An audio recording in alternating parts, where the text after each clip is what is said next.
नमस्ते दोस्तों, स्वागत है आप सभी का हमारे चैनल दिव्या भक्ति ज्ञान में।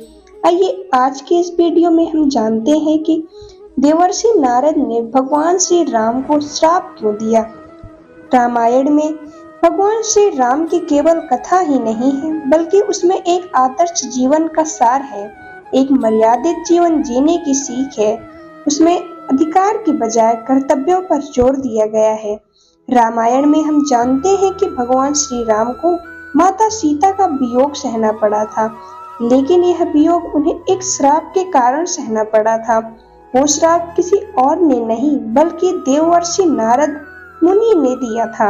इससे संबंधित एक रोचक कथा है जो हम आपको सुनाते हैं। एक बार नारद मुनि को अपने ब्रह्मचर्य पर अहंकार हो गया। इस अहंकार को उन्होंने भगवान शिव के समक्ष प्रकट किया। उन्होंने महादेव के समक्ष यह कहा कि मेरा ब्रह्मचर्य इतना अटूट है कि इसे स्वयं कामदेव भी नहीं तोड़ पाए। इस पर भगवान शिव ने उनकी प्रशंसा की, परंतु उन्हें इस बात को लेकर भी चिताया कि इस बात को आप अभिमान में आकर भगवान विष्णु जी के सामने ना कहें। परंतु देवर्षि नारद नहीं माने और वे भगवान विष्णु जी के सामने अपनी इस बात का गुणगान करने लगे। जगत के पालनहार भगवान विष्णु उनके अहंकार को समझ गए। उन्होंने उनके इस अहंकार को तोड़ने की रचना एक माया के रूप में रच डाली। दरअसल विष्णु जी से भेंट करने के पश्चात जब वो वापस जा रहे थे तो उन्हें रास्ते में एक सुंदर महल दिखा।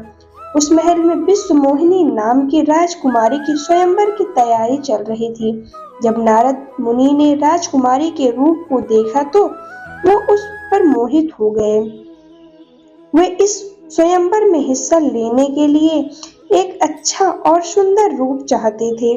इसके लिए वे भगवान विष्णु जी के पास चले गए और उन्होंने विष्णु जी से आग्रह करते हुए कहा कि हे प्रभु, मुझे हरि का रूप दे दीजिए।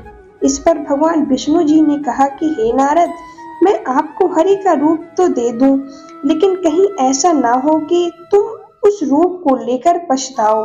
दरअसल नारद जी नहीं जानते थे कि हरि का एक रूप वानर भी है। अब उन्होंने वही रूप नारद जी को दे दिया, लेकिन इस बात से अनभिज्ञ नारद राजकुमारी विश्व मोहिनी के स्वयंवर में हिस्सा लेने पहुंच गए। जब राजकुमारी वरमाला लेकर सभा में उपस्थित हुई तो नारद के बंदर वाले मुंह को देखकर बेहद हंसने लगी। उनके रूप का सभा में उपहास उड़ रहा था।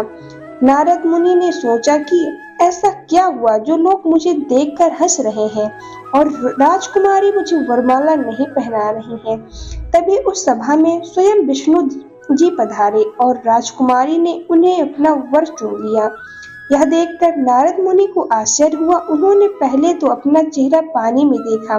बंदर वाला चेहरा देखकर वह बेहद क्रोधित हो गए। उन्होंने क्रोध में आकर विष्णु जी को श्राप दे दिया कि जिस तरह से मैं स्त्री के लिए तड़प रहा हूँ, वैसे ही आप धरती पर अपनी स्त्री के वियोग में तड़पेंगे और उस समय वानर ही आपकी मदद करेंगे। जब भगवान विष्णु की माया का प्रभाव खत्म हुआ तो देवर्षि को अपनी गलती का एहसास हो गया।